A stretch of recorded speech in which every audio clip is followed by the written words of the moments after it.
Valid. Just a quick recap. Perek Aleph was the establishing of Yehoshua as the leader of Israel. We said he was not a self-made man, and that self-made man is not a compliment when it comes to godless in Yiddishkeit. You have to be part of Masorah, and he is the ultimate Talmud, the Misharis Moshe. He's the leader both militarily, physically, and the spiritual leader. He then commands the nation, and then brings Reuven and Gad and Chatzi Sheva Menashe, reminds them of their Tanai that they made. That's Perek Al. Perek Beis is the sending of the Meraglim, different than the Meraglim of Moshe. This was not to figure out whether or not we wanted to go into Klal Yisrael, but how we should go in militarily. Then you move into the whole story with Rachav, who becomes one of the greatest converts of all time. She raises from a level of Zona for 40 years, being Mizana, to Ruach HaKodesh. Yes, Ruach HaKodesh, and she tells them 3 days. You should wait, and then they'll come back, and that most of the Mepharshim say was Ruach HaKodesh. That's Perek Beis. Perek Gimel is the Nes of Kriyas Hayarden, which we spoke about yesterday, and the other hidden Nes within there, which was the Hispashtus Hagashmias, that all of Klal Yisrael shrunk and went in between the Badei Ha'aron. We said, how is that possible? That they left their gufim, they left their bodies. Why? Because this was like a Maim at Har Sinai. Just like by Maim at Har Sinai, they Klal Yisrael left their bodies, they left their guf, they were on such a high ruchnius level. So too, coming into Eretz Yisrael was on that madrig. Okay, so now moving into Perek Aleph. Yes. Rachav, yes. Thinking about it, like a lot of other people potentially had the opportunity to do what she did, but she was the only person that jumped at the opportunity. Everybody saw the godless of the Jews, and I'm not talking about the Erev Rav who just kind of like were riding the bandwagon. This was like a sincere thing. True. She really, jumped at the opportunity. She did have an advantage, which I forgot to mention. Also, amazing shot. The Behar Moshe says that why did they go to the house of Rachav? Why did they go there? Because when we're conquering Eretz Yisrael, we're not just conquering Eretz Yisrael physically, but we have to conquer Eretz Yisrael spiritually. Eretz Yisrael at the time was entrenched in Tumah, and the Aviyah Bos of that was Rachav Hazona. She was the epitome of Tumah. And them coming to Rachav, seeing their Kedusha, they weren't interested in her, and they were so on such a madrega that we said Pinchas was like a malach, but he was actually invisible. That's why they didn't see him. So that she was overcome by that, and that in that way we subdued the kochos hara, the kochos hatuma, and that's how they were able to overcome. I'm sorry? The what?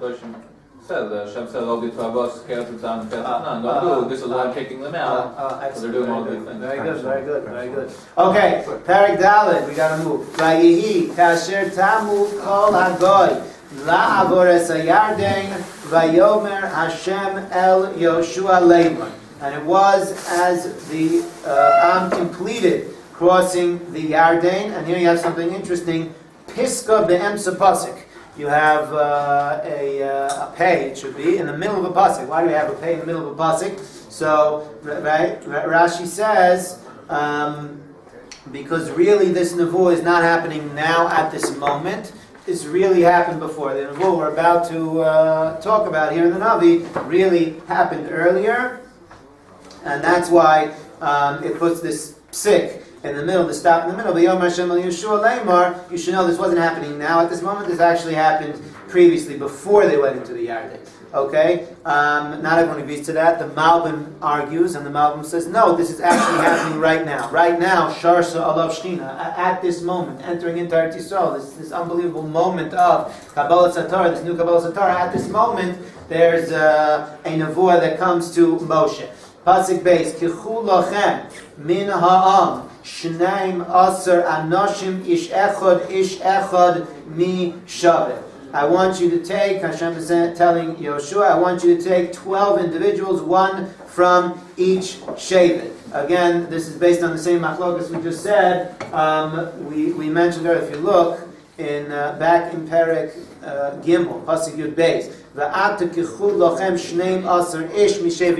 take 12 men, and now it's saying again, take 12 men. So according to Rashi, these are the same 12. Why? Because the Nebuah really happened back then, and the Navi is just telling it to us now. The Malbim, though, argues. The Malbim says there was 2 sets of 12. First, there in Perek Gimel, he took 12. Why? Because he wanted there to be Eidim on the Kriyas HaYarden, on the Nace, what happens in the Yarden. And now he's taking another 12. What are these 12 for? These are the 12 that are going to bring the 12 stones out of the Yarden to set up as some type of a matzeva. We'll see exactly what it is. Okay, Pasuk Gimel. Vatsavu ol sam leiva. Su'ulachem mizeh bitoch HaYarden mimatzav raglei HaKohanim hachin shtem esrei avonim va'avartem osam imachem v'inachtem osam b'malon asher talinu vo halayla. Okay, so this was an incredible day. On this day, the Navi doesn't talk about it here, but on this day they actually traveled all the way to Har Gerizim Behar Evel. The Gemara says in Sota Lamed Vav that this was an incredible nace that they were able to cross, the entire nation crosses the Yarden. They go 60 mil to Har Gerizim, Har Evel. They have the brachos, the klalos, that whole maimah there, and then they come back.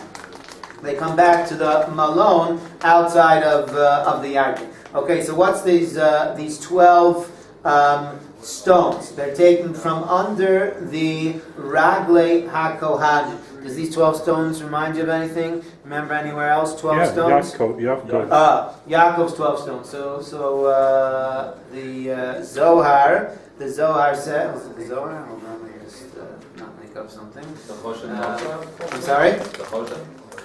No, the two, okay, interesting. No, but I don't know anyone who says that, but the Zohar, yeah, it is the Zohar. The Zohar says that these are the 12 stones of Yaakov, that Yaakov put under his head during that dream. So these are those 12 stones that they're now going to use to set up and write the Sefer Torah. That's why it says the word Hakim. 12 stones merged into one? Yeah, that's what I Right, true. And so, the 12 stones from the Yarden, and then they plastered them and put the Torah on it? That's it. That's exactly what we're talking about now. Right, we're talking about the 12 stones of the Yarden. Yeah, good question, Yehoshua. Right? Didn't those 12 stones become one? So it could be that sometimes it was one, sometimes it was 12. I'm just thinking, which is people make a mistake when we talk about Achdus. Right? So Achdus doesn't mean that everyone's the same. That's not Achdus. Achdus means, this is one of our big Yisodos in Sefer Yehoshua, Achdus means there are 12 different Shvatim, and each Shevet has their own Mahalach, each Shevet is different, each Shevet has their derech. However, we all can get along together, we all can merge together into one. So maybe it's, it goes to 1 and then back to 12 and back to 1 and back to 12. Could be. I don't know. That's a little drush, but could be that's the pshat. Maybe there were perforations. I'm sorry? Perforations. Okay. Could be.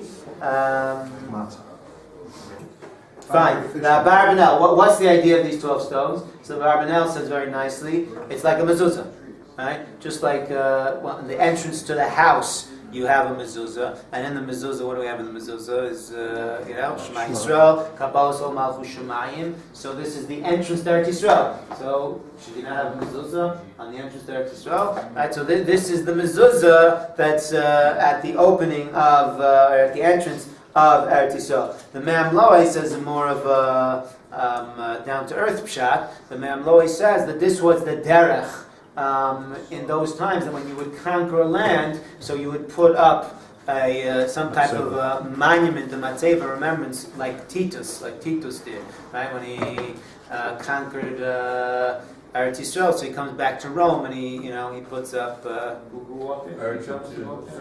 Arch of Titus. So that's what they were doing over here. Okay, Pasuk Dalet. Vayikra Yehoshua el Sheneim Asar Ish Asher Heichin Li Bnei Yisrael Ish Echad Mi Shavet. Right? Yehoshua calls to these 12 men. I don't remember getting into this last time, but it struck me this time a tremendous stira in the Malbim, because the Malbim here says these are the same 12 as as before. But the Malbim, actually I didn't speak out. On Pasuk Beis, the Malbim says Shneim Asar Anashim, and back in Perek Gimel it says Shneim Asar Ish. So the Malbim says Ish are Chashuv people like Nesiim, and Anashim are Anashim Pshutim. Right, so you didn't have to have Nesiim. The ones who took the 12 stones out of the yard, they didn't have to be Nesiim. They could have been anyone taking those 12 stones out. It wasn't, as opposed to the ones you had as witnesses for the nays. Those needed to be chashuv people. You needed to have chashuv people as the witnesses. But here, Yehoshua says, the Malbim says the same 12. So, very strange to me. He argues on Rashi. Rashi says we're talking about only one set. There wasn't two sets of 12. There was one set of 12. There was no 12 that were taken for Eidos. That's the Malbim Pshat. Rashi doesn't say that. The Malbim says there was 12, but now he's saying it's the same 12. So what I thought was, it could be, the Malbim is saying, they could have taken anyone they wanted for the ones to bring out the stone. But they didn't, since they already had those 12 set aside, and those 12 already were made on the nays, so those 12, Yehoshua appointed those 12 again, even though he didn't have to, but he appointed those 12 again as the ones to take the stones out of the yard. Were they in the Nesiim?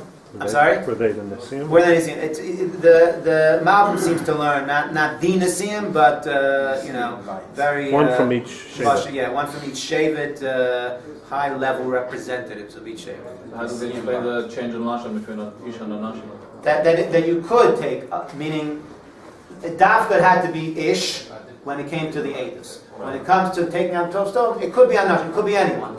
However, it ended up being the same Ish that were taken to do that, he took over here. We could say they were over there, they were still in Chutz La'aretz, like before the Nays. Therefore, it was more important for them to be Be'achdus, like all Keish. Once they come into Eretz Yisrael, which is the second one, so the Anashim, their individuality, can come out of different Shvatim. Okay, I hear. Nice. That makes sense. That's Nice. Vayomer Lohem Yehoshua, Ivru lifnei Aaron Hashem Elokeichem el toch hayarden v'arimu lochem ish even achas al shichmo lemispar shiftei b'nei Yisrael. Okay, so now he's telling the Kohanim, this is the Nevuah, that the Tzivoy to, not the Kohanim, excuse me, but these 12 people, is they should go in front of the Kohanim, they should take these 12 stones, and they're going to take these 12 stones out of the Yarden. And again, the Malbim points out, each Shevet has their own stone, because each Shevet has their own derech, has their own mahalach. Again, we're not looking for cookie cutters here. We're looking for individuality.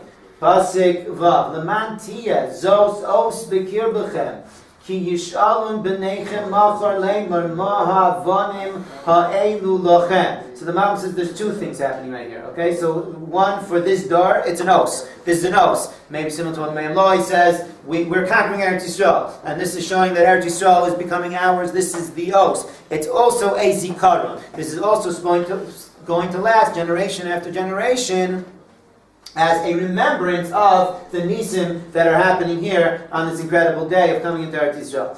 Pasik Zayin v'amartem lohem asher nichresu meimei hayarden mipnei Aaron bris Hashem ba'avru v'yarden nichresu mei hayarden v'hayu avanim ha'ela lezikaron lebnei Yisrael ad ola. Okay, so there's actually a machlokes, the Bavli and the Yerushalmi, exactly how many sets of stones there were. According to the Bavli, there was 3 sets of 12 stones. One, Moshe set up in Devarim. Moshe set up 12 stones also. And you have, by Yehoshua, 12 stones by the Yarden, and then 12 stones in Gilgal. That's according to the Bavli, and Mefarshim say it represents all 12 times 3 is what? 36. 36. What does 36 remind us of? Half of 72. What? What did you say? Half of 72. Half of 72. Okay. I have an innovative approach to that. Lamed Vav Tzadikim, Lamed Vav Meset. There's a very famous Bnei Yissaschar. Bnei Yissaschar says that the original light that was created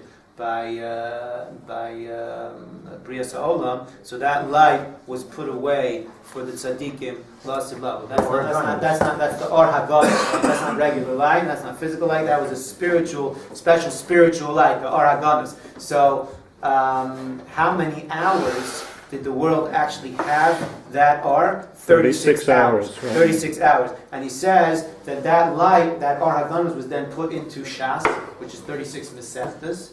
Right? And it's also the Chanukah Neiros. We light 36 Neiros of Chanukah. That's when the Or HaGanus comes out. So here too you have the representation of that, the Or HaGanus, right? 12 times 3 is 36, the Or HaGanus. The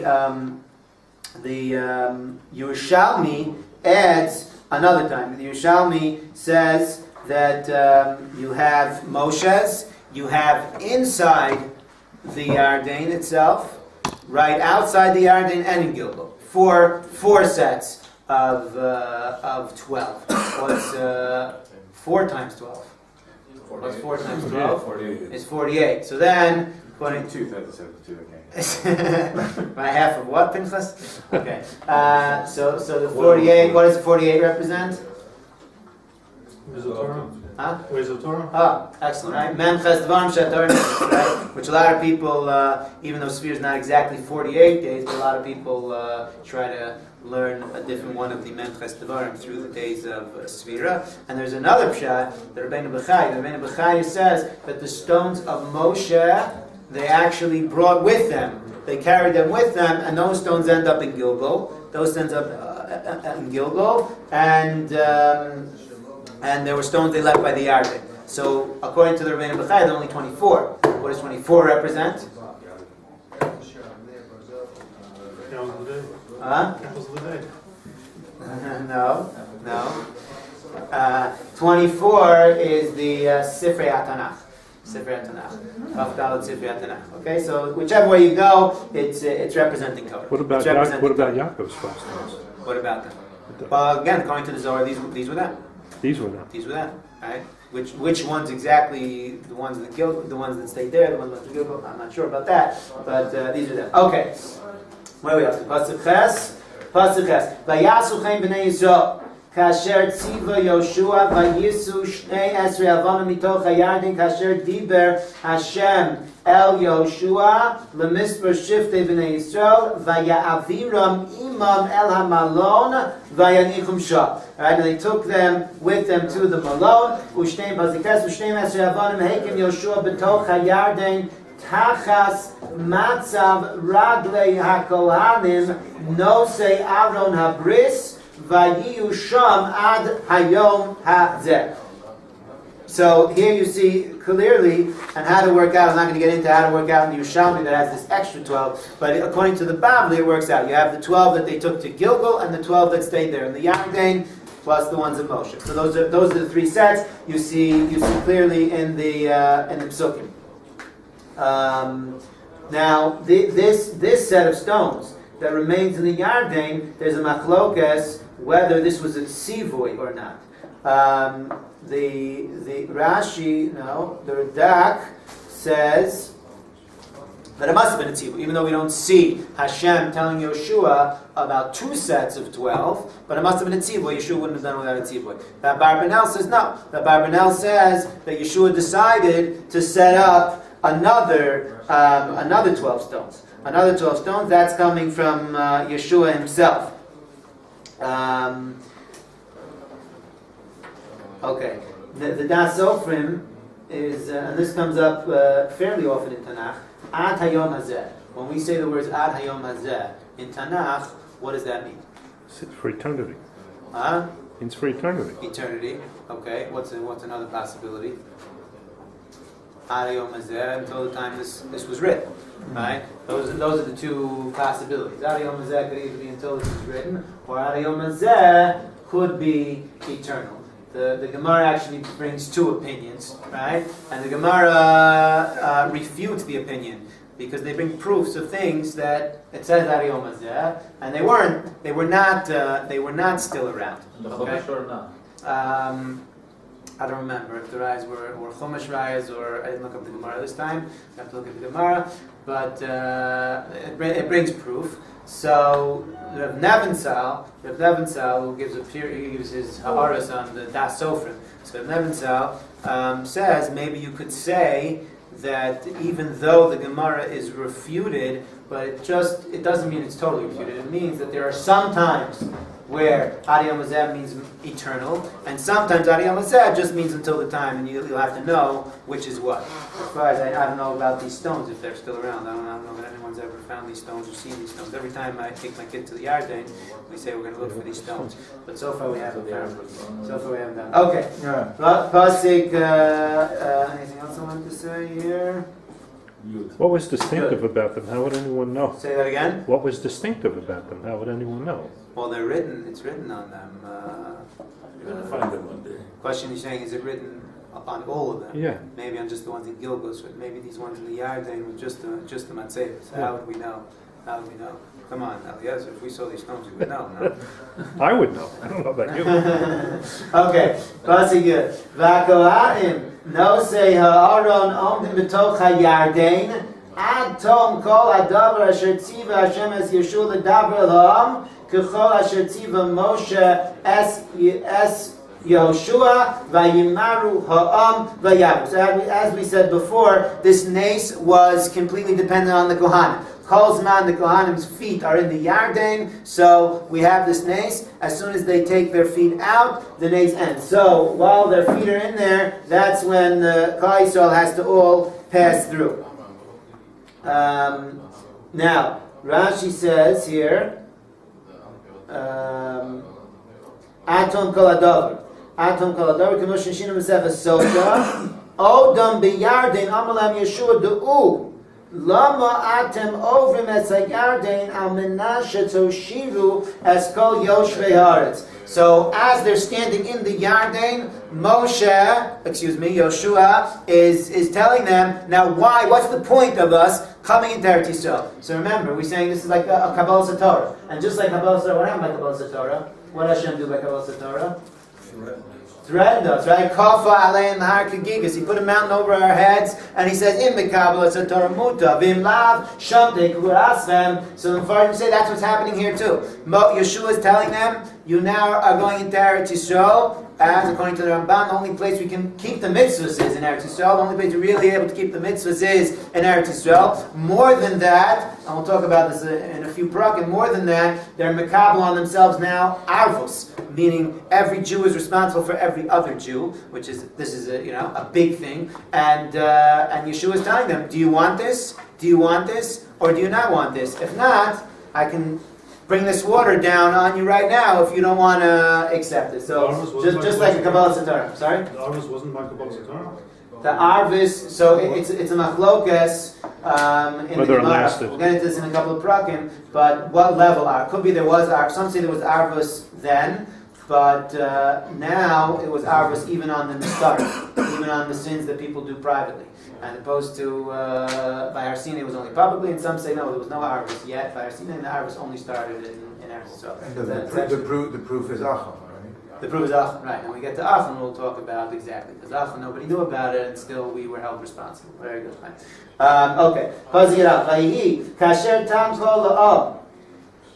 La'avor vayavor Aron Hashem v'aglan l'fneim. Now listen to this amazing Rashi. Look at the Rashi inside if you have it. Vayikasher tom kolam la'avor vayavor lo k'derech shavru ho'acherim. Okay, so what happens?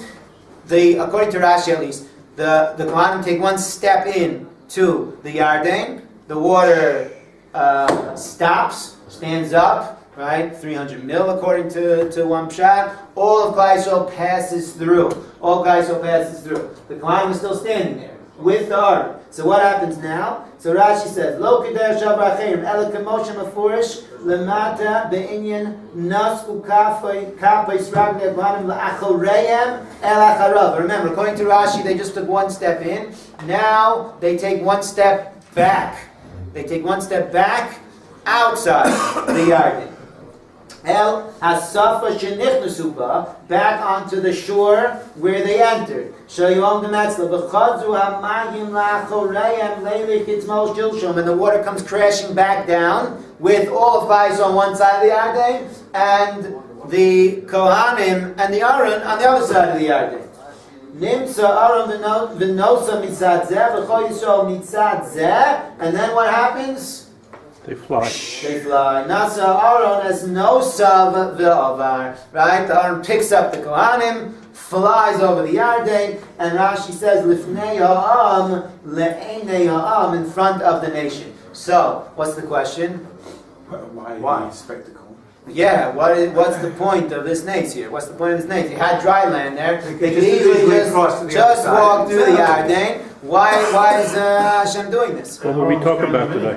Aaron's carrying them anyway, true, right? But why would you make this spectacle? Who just said? Someone just said that, right? Why the spectacle? So what do we say? What would we talk about today if we didn't have that? Yeah, that what? What would we talk about today if we didn't Oh, have we that? talked about. Okay. Okay. So what's the pshat? So the pshat is what the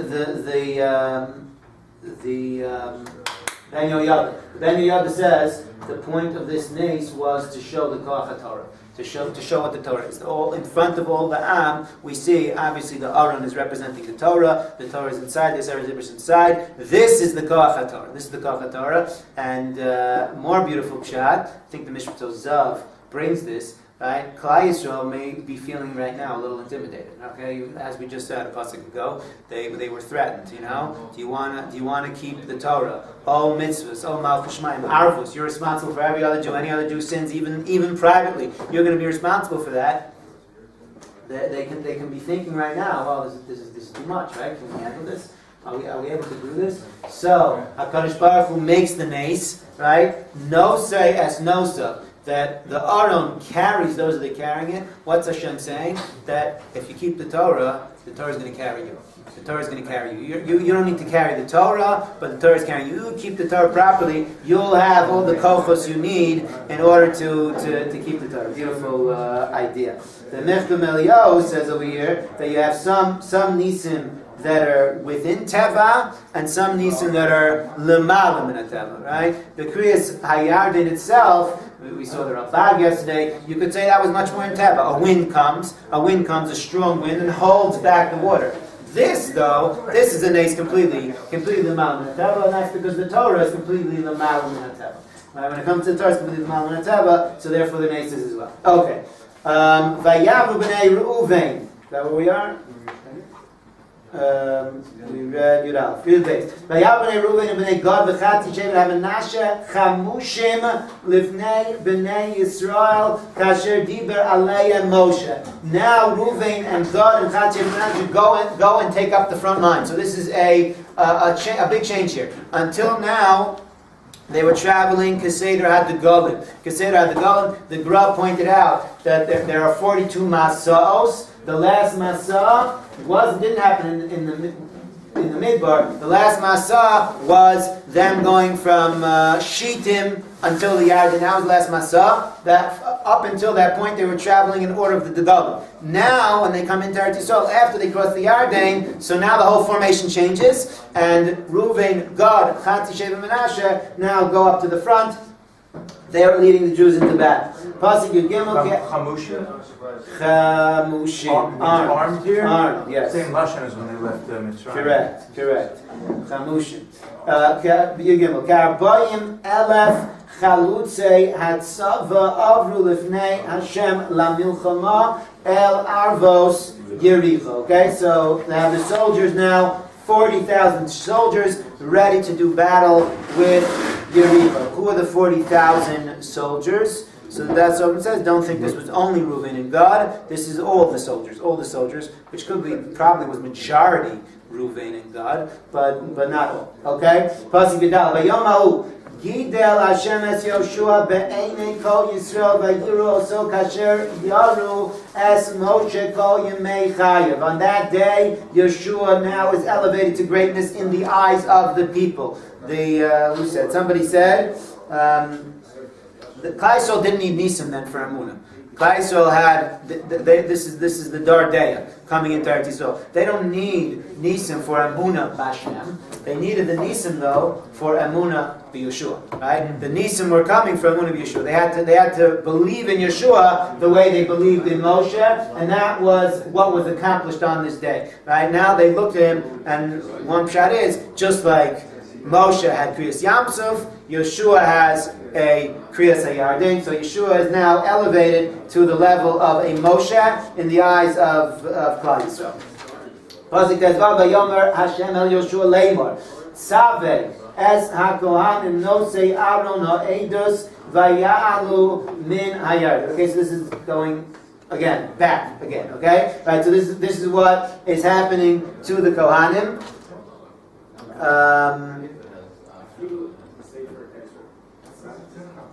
Okay. Vayitzav Yehoshua. Vayitzav. Hold on, I'm just deciding to read this Rashi. Okay, we'll just go on. Vayitzav Yehoshua es hakohanim leimor alu min hayarden. Okay, when the time came, first he tells them to go in, and then Vayitzav Yehoshua es hakohanim leimor alu min hayarden. Come out of the Yarden.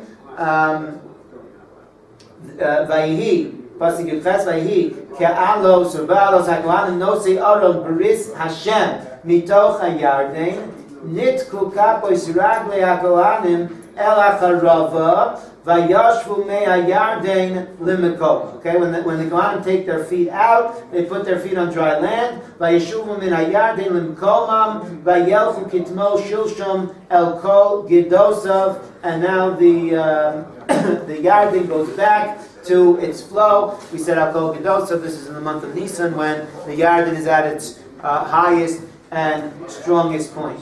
What's the worst thing when it rains? When it's really raining? Have a flood. Flood, right? But mud, right? It's worst, right? You got to walk through the mud. You get it all over your shoes, right? Disgusting. You walk into home, you win. Yeah, right? Screams at you, take off your shoes, right?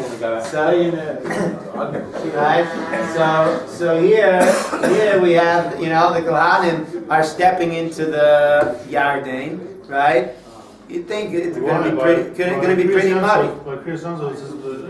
Dry. Right,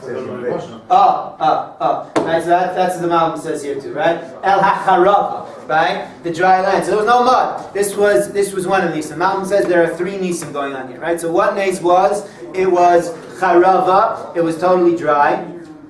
That's nes number one. Number two is it was immediate with the step of the Kohanim. Step in, water stops. Step out, water comes back. And next number three is what would happen if all of a sudden, right, the water comes crashing down.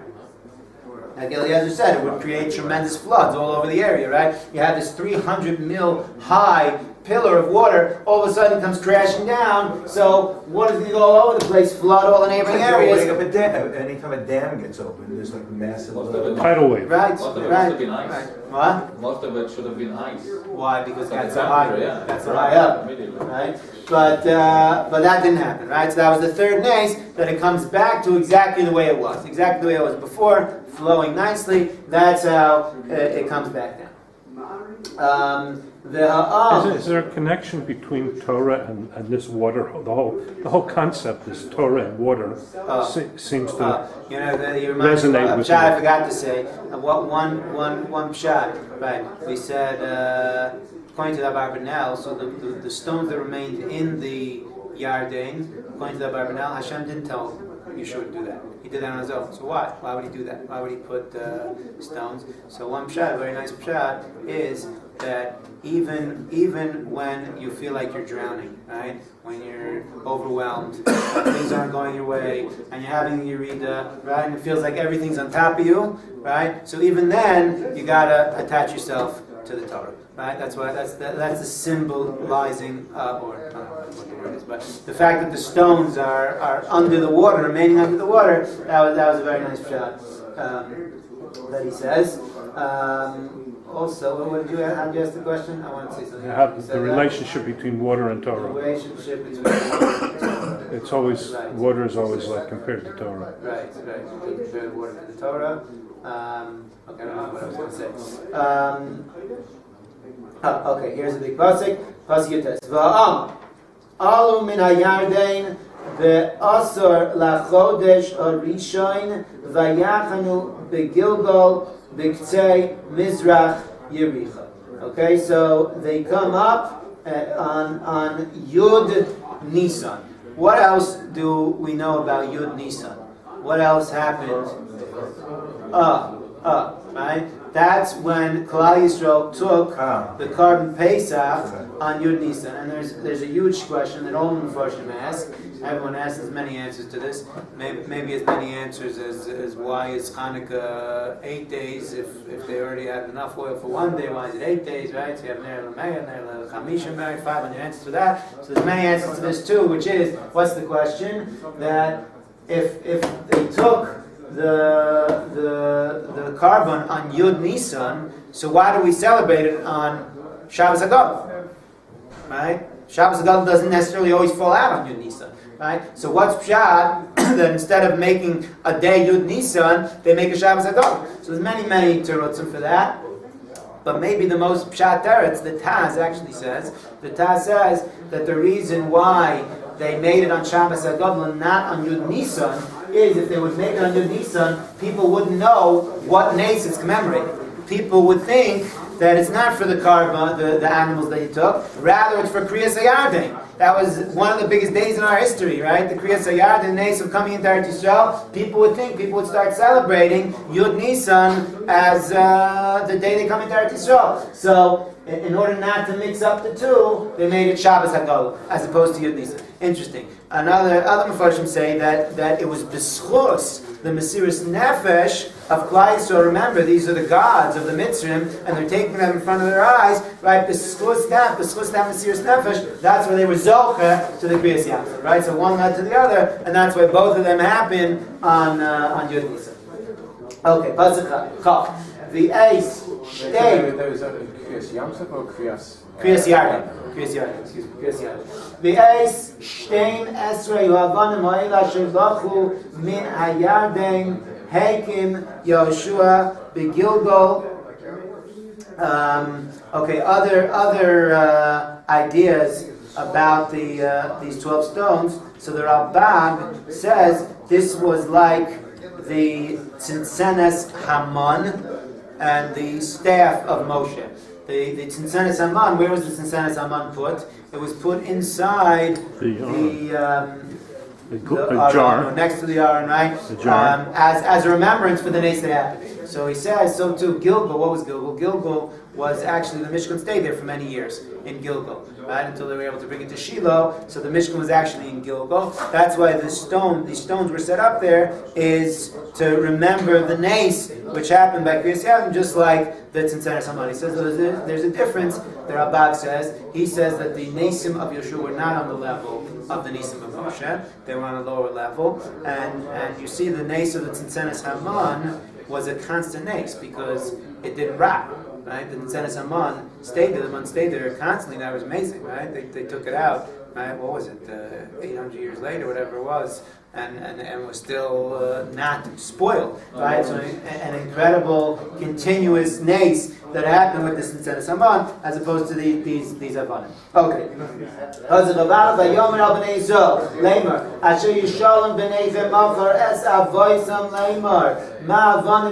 When later on your children will ask you, meaning in future generations, this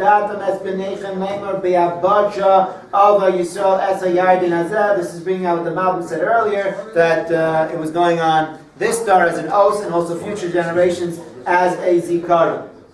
Asher hovish Hashem lokechem as mei hayarden mipneichem ad avrichem kasher asa Hashem alokechem liyamsuf asher hovish mipneinu ad avarnu. So again, the comparison to Kriyas Yamsuf, the comparing of Yehoshua to Moshe. Moshe has a Kriyas Yamsuf, Yeshua has a Kriyas HaYarden. They are both worthy of being leaders of Klal Yisrael. Leman das, Pasuk Avdala, Leman das, Kol Am Haaretz Es Yad Hashem Ki Chazak Lehi Leman Yirazam Es Hashem Elokeichem Kol Hayamim. In order to bring Yira, and the Malvi says there's two levels of Yira. There's Yiras HaOnish and Yiras HaRomamus. Yiras HaRomamus comes from Avos Hashem, right? To be in awe of the greatness of Hashem. And he says that Yiras HaOnish, the Goyim also have. But Yiras HaRomamus, to be in awe of the godless of Hashem, that's something specific for Klal Yisrael. And we should be Zocha to Yiras HaRomamus. Okay. Next week, 8:45. Monday, Tuesday, Wednesday, I cannot give shir, unfortunately. Unless you all want to come with me to the American consulate, we can give shir there. Where is it? In Tel Aviv. Where? No, I'm going to the Yerushalayim. Where is it? No, I'm going to the one in by Gilon. We can stop in Kevaracha when I'm here. He's starting Kevin. Is it American Collins, they got to be there at 8 o'clock. Yeah. One in Tel Aviv, one in Yerushalayim. Yeah. The one in Yerushalayim, they used to have it in East Jerusalem. Oh, very easy to get to. That was fun. This one's very easy and they're very Mesudar, very